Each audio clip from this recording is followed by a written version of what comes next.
La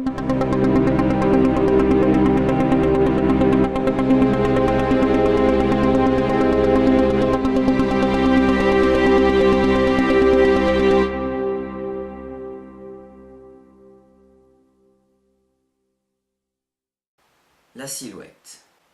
Ellie vivait seule en ce moment, car son petit ami, Paul, était allé faire des études à New York. Et Paul était de plus en plus déprimé de ne pas pouvoir voir sa copine. Un week-end, Paul appela Ellie pour lui demander si elle pouvait venir dans son appartement, pour qu'ils puissent aller visiter des musées, voir des concerts ou autre, et surtout pour se retrouver. Ellie dit à son ami que cela ne pourrait pas être possible, car elle n'avait pas les moyens de se payer un tel voyage. Alors Paul lui demanda s'il pouvait faire un appel vidéo. Elle dit oui avec joie. Au moment où ils s'appellent en vidéo, ils entendent chacun frapper à leur porte. Ellie dit que c'était du pur hasard. Ils posèrent tous deux leur téléphone et alla voir, et Ellie poussa un cri de terreur retentissant dans le téléphone. Paul se dit qu'il se passait quelque chose, et décida de retourner à son téléphone sans se dire que quelqu'un avait aussi sonné à sa porte. Elle cria de même en l'incitant à rejoindre son téléphone. Ellie arrive devant le téléphone et dit qu'elle avait vu. Paul dit qu'il était pourtant à New York. Mais Ellie était tellement prise de panique qu'elle ne pouvait à peine parler. Paul essaya de la calmer et de la rassurer.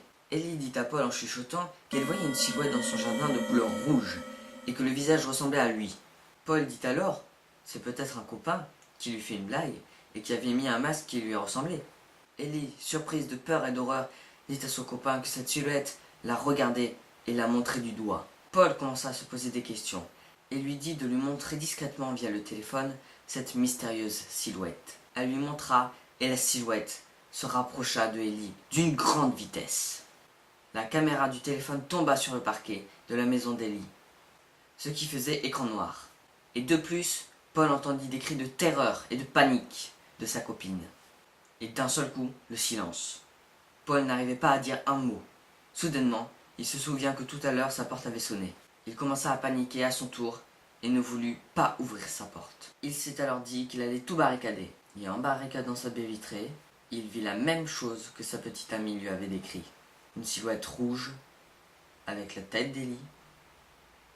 Il se dit, ce n'était pas une hallucination.